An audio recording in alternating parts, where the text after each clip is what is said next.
और यहाँ पे कोई भी कैंडल क्लोजिंग मिल जाती है तो हम इमीडिएटली डाउन साइड की तरफ नहीं बैठेंगे, हम वेट करेंगे।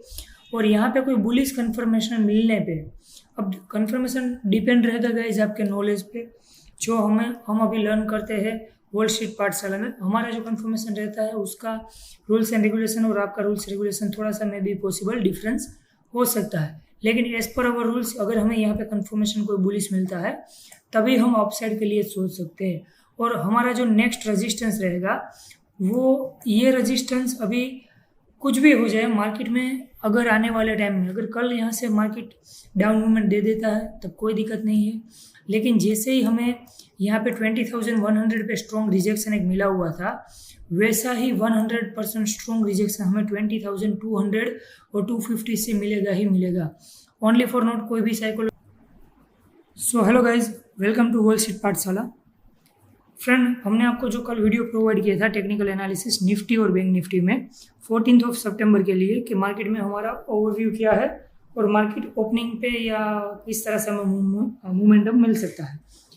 सबसे पहले मैंने कल आपको ये बताया हुआ था कि मार्केट में अगर निफ्टी इसके ऊपर कोई कैंडल हमें डायरेक्टली क्लोजिंग मिलता है तो हमें एक अपसाइड की एंट्री मिलेगी, जो हमारे रेजिस्टेंस तक जाने की प्रोबेबिलिटी है। मार्केट ने यहाँ से एक अच्छा खासा मूव दिया है, जो हल्का सा डिफरेंट रहा है, वो करीबन 4-5 पॉइंट का डिफरेंस है, वो ज़्यादा डिफरेंस नहीं है। और 20,200 से हमें एक स्ट्रॉन्ग रिजेक्शन मिलने की प्रोबेबिलिटी थी, ये भी मैंने कल आपको बताया हुआ था। और यहीं से मार्केट ने एक अच्छा खासा मोमेंटम दिया था। मतलब अगर आपने एंट्री की हो तो आपको वी शेप रिकवरी मिलेगी होगी, यहाँ से अपसाइड के लिए और यहाँ से ही डाउन साइड के लिए। उसके बाद मैं हर बार यही बोलता हूँ, हमारे जो ड्रॉ किए हुए सपोर्ट रेजिस्टेंस के जो जोन रहते हैं, ये जोन नो ट्रेड जोन रहता है, ठीक है। तो ये जोन के अंदर आप देखिए पूरा दिन मार्केट ने टाइम स्पेंड किया है, पूरा दिन, मतलब पूरा का पूरा टाइम मार्केट इसी जोन में रहा है। इसके बाद मार्केट ने यहाँ पे सस्टेन होने के बाद एक अच्छा वापस अप मूव दिया हुआ है। तो निफ्टी आज एक्सपायरी थी, लेकिन फिर भी मार्केट काफ़ी साइडवे रहा है और एज पर हमारे जो एनालिसिस था उसके मुताबिक मार्केट ने काफ़ी अच्छा रिएक्ट किया है करता है। और सस्टेन होकर कोई बुलिश कंफर्मेशन मिलता है तब हमारा ये रेजिस्टेंस स्ट्रॉन्ग रहेगा, ये रेजिस्टेंस हमारा स्ट्रॉन्ग रेजिस्टेंस रह सकता है। यहाँ से आपको स्कैल्पिंग के लिए कि यहाँ तक की एंट्री आराम से मिल जाएगी। और बैंक निफ्टी में भी मैंने आपको जो बताया था कि मार्केट में यहाँ पे हमारा सपोर्ट जोन के आसपास क्लोज हुआ है, अगर मार्केट इसके ऊपर सस्टेन हुआ तो यहाँ पे जाने की प्रोबेबिलिटी 99% है। बैंक निफ्टी भी यहाँ पे गया और यहीं से हमें एक अच्छा खासा रिजेक्शन मार्केट ने दिया है। तो निफ्टी और बैंक निफ्टी दोनों में हमें वी शेप रिकवरी देखने को मिली थी, मतलब वी शेप मूवमेंट हमें को देखने को मिला था। पूरा दिन मार्केट ये जोन में फंस गया, यहाँ के नीचे मार्केट नहीं जा पाया, जो हमने जोन ड्रॉ करके दिया था इसके नीचे मार्केट जा नहीं पाया और यहीं से वापस मार्केट ने एक अच्छा खासा मूवमेंट दिया हुआ है। तो आप देख सकते हैं कि पूरा का पूरा दिन मार्केट हमारे ड्रॉ किए हुए सपोर्ट और रेजिस्टेंस में वर्क दिया है और पूरा कितना परफेक्टली उसको मोमेंटम मिला है हमें, ठीक है। सो आगे देख लेते हैं कल का एनालिसिस में हमें क्या मार्केट में मूवमेंट मिल सकता है।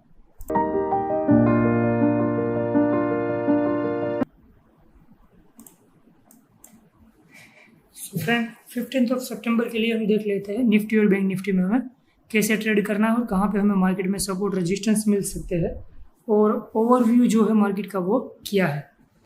निफ्टी और bank Nifty all time high के आसपास ही चल रहे, कुछ नियर अबाउट। यहाँ पे मार्केट अगर एक अच्छा मूव देने के लिए भी रेडी है, लेकिन सिचुएशन ऐसा होगा या तो मार्केट गैप अप या गैप डाउन में कुछ चीज़ कर सकता है, या धीरे धीरे जैसे आज ये हल्का सा मूवमेंट ऊपर की तरफ देने के बाद वापस मार्केट में करेक्शन आता है, वो प्रोबेबिलिटी थोड़ी सी मुझे ज़्यादा दिख रही है। सबसे पहले निफ्टी में निफ्टी फ्यूचर का चार्ट है, 5 मिनट टाइम फ्रेम है। इसमें आप देख सकते हैं कि मार्केट में यहाँ पे जो आज का क्लोजिंग हुआ है, हमारे लिए जो इम्पोर्टेंट जोन रहेगा एक्चुअल में वो रहेगा कल मार्केट कैसे ओपन होता है। मार्केट में प्रोबेबिलिटी ऐसा है कि अगर नियर अबाउट ही कहीं मार्केट गैप अप ओपन होता है, मतलब आप समझ लीजिए क्लोजिंग 186 पे हुआ है, फ्यूचर का चार्ट है वो ध्यान में रखिएगा, और इसके नियर अबाउट इसके हाई के आसपास में ही ओपन होता है, तो कुछ टाइम के लिए यहाँ पे करेक्शन आने की प्रोबेबिलिटी है। लेकिन अगर मेजर गैप अप हो जाता है यहाँ कहीं पे तो मार्केट एक बार यहाँ पे जाने के बाद 20,240 हमारा स्ट्रॉन्ग रेजिस्टेंस है।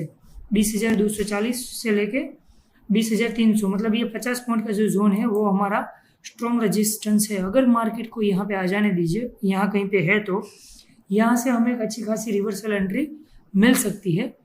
और अगर मार्केट फ्लैट ओपन होता है, मार्केट में भी फ्लैट ओपन होता है, उस वक्त में भी हमारा जो रेजिस्टेंस रहेगा वो यहाँ कहीं 20,300 के आसपास में स्ट्रॉन्ग रेजिस्टेंस रहेगा। और जो हमारा सपोर्ट होगा वो 20,000 20,000 पे कभी भी आपको मार्केट दिखे तो यहाँ से आप बाइंग के लिए सोच सकते हैं। 20,000 पे आपको अगर मॉर्निंग में, मतलब आफ्टरनून से पहले, बड़े करेक्शन से पहले मार्केट ऐसे चला जाए और इस तरह से यहाँ पे आए तो की बात नहीं है, लेकिन यहाँ पे कहीं पे मार्केट आपको पहली बार दिखता है तो यहाँ से एक अच्छी खासी एक अप मूवमेंट हमें देखने को मिल सकती है। सो गैप अप होने पे वेट करेंगे रेजिस्टेंस पे आने के लिए। यहाँ से हम डाउन साइड की एंट्री के लिए सोच सकते हैं। और अगर फ्लैट ओपन होता है तो ये स्ट्रॉन्ग रेजिस्टेंस रहेगा 20,300 के आसपास वाला, और 20,000 वाला स्ट्रॉन्ग सपोर्ट होगा फ्लैट ओपन पे। अगर गैप डाउन ओपन होता है यहाँ कहीं पे, ठीक है, तो मार्केट में हल्का सा एक अपमूव हमें मिल सकता है, हल्का सा एक अपमूव हमें मिल सकता है। यहाँ कहीं पे भी गैप अप ओपन होता है तो हल्का सा एक अपमूव हमें मिल सकता है। आप जोन देखोगे, काफ़ी बड़ा जोन है, मतलब 150 पॉइंट का निफ्टी में जोन है। तो ये गलती कभी भी मत करना कि रेजिस्टेंस पे बैठने के बाद पुट पे यहाँ तक होल्ड करना और यहाँ पे कॉल पे बैठने के बाद यहाँ तक होल्ड करना। जोन काफ़ी बड़े है, सो स्टॉप लॉस को ट्रेल कर सकते हैं। अदरवाइज आपका जो टारगेट 1GM1, 1GM1.5 और 2, आपको जिस मुताबिक रिस्क रिवॉर्ड में कन्फर्मेशन मिलता है उस मुताबिक आप इसमें ट्रेड कर सकते हैं। लेकिन एक इंपॉर्टेंट चीज़ है, 20,300 से लेकर 20,000 स्ट्रॉन्ग सपोर्ट रेजिस्टेंस है।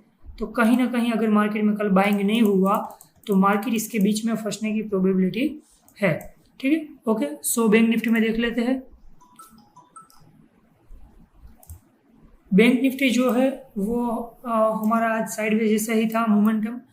बैंक निफ्टी में थोड़ा सा मुझे डिफिकल्टी ये दिख रहा है कि मार्केट में आप अनडिसाइडेड जो बोल सकते हैं उस मुताबिक कुछ कहीं ना कहीं फील हो रहा है। एज इट इज़ हमारे सपोर्ट जोन के और रेजिस्टेंस जोन के बीच में ही मार्केट ने क्लोजिंग दिया हुआ है।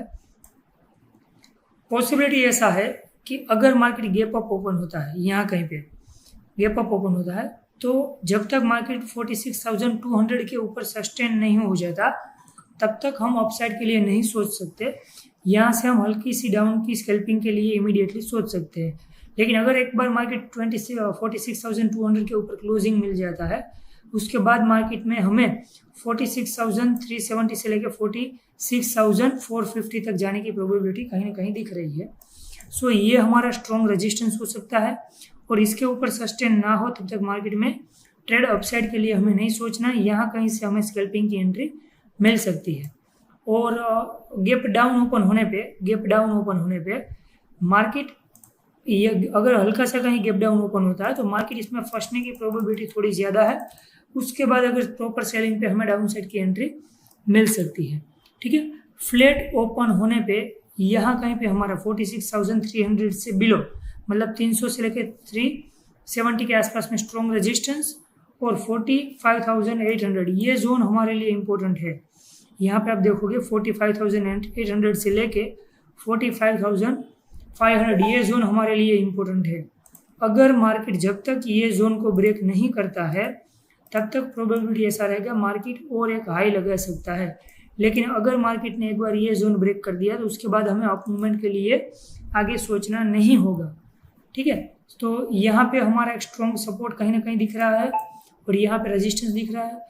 पॉसिबिलिटी ऐसा है कि मार्केट अगर मेजर गैप अप, मतलब बड़ा सा गैप अप और गैप डाउन नहीं कर देता है तो फिर से मार्केट ये जोन में फंसने की प्रोबेबिलिटी काफ़ी ज़्यादा है।